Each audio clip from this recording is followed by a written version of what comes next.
Hey everybody, Sharon here from VGamiac.com. Welcome back to another episode of VGamiac vs. Import. Today we are starting The Witch of Ihanashi. We are doing our first playthrough. This is going to be a visual novel, so like the other visual novels that we have done, we're going to start out by going into the settings. This one is going to be under config. Then once you are in here, make sure you go to the first thing, which is going to be system. You are going to want to start out by adjusting the top two sliders. Make sure you move these all the way to the right. So just make sure you keep ticking these over until you can't go any more to the right. Once you get those first two sliders done, we're going to go to the three options under it. You want to make sure you tick these over one to the right each. So just make sure you set everything one over.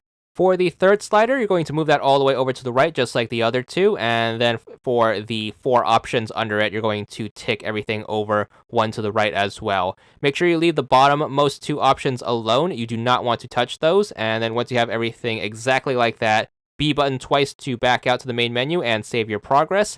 Once you are back, make sure you go up to start in order to start up a new game. As soon as the game loads in, you're going to fast forward by double tapping right bumper. The game should automatically fast forward, and the game is going to automatically stop whenever there's going to be a choice that is going to be made. You should also unlock a slew of achievements along the way, as most visual novels are going to play like this.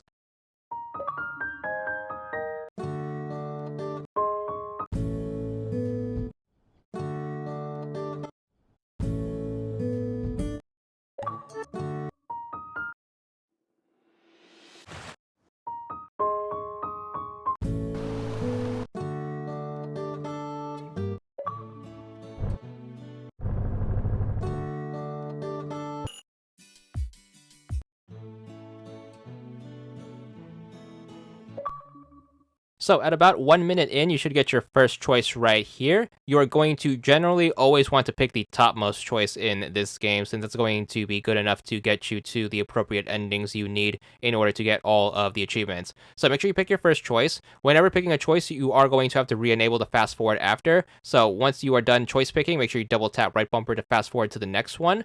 Once you get to this screen, you're going to have these choices that look a little different. Same thing as before, make sure you generally always pick the topmost one. And then once the game continues, just make sure you re-enable your fast forward by double tapping right bumper.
So once you get to this scene right here where you have the sky and the sun in the background, this is going to be where you encounter your first choice loop. Now, during these instances, our little strategy on constantly picking the topmost choice isn't going to work anymore. What's going to happen is the game is going to loop in on itself. To avoid this, what you want to do is want to make sure you let the loop play out until you get back to a certain spot, and then just make sure you pick the choice that's going to be towards the bottom of the last one you picked. So, for example, right here, picking the topmost choice is going to take you to this dining table right here. Once you are here, picking the top choice again is going to just cycle you back to the dining table. And then once you notice this loop, make sure you pick the choice that's going to be underneath the last one you picked. So make sure you pick choice number 2 right here. And then what's going to happen is it's going to allow you to move on to a different scene, but then it's going to cause another loop. If this happens, same thing as before, just make sure you pick the topmost choice to get back to the initial starting point of the loop, which is going to be the dining table. And then from here, just make sure you continue down the list until the game finally allows you to move on. So make sure you pick choice 3, and then the game will finally allow you to break out of the loop and then continue on like normal. And then from here, you're just going to continue the same strategy of the game. Fast forward, and whenever you get a choice, make sure you pick the topmost one. If you ever encounter a choice loop again, that's going to always be the strategy to get out of it. So for this first playthrough, there's going to be one more choice, which is going to take place right here at the shopping mall. Make sure you pick choice 1, and then just fast forward to the end of the game. And with that out of the way, you should have the basic strategy to get through every single playthrough. So just make sure you remember these things as we are going to pick things up next time for playthrough number 2. Hope you enjoyed the guide, but that's going to be it for now. And that's all there is to it.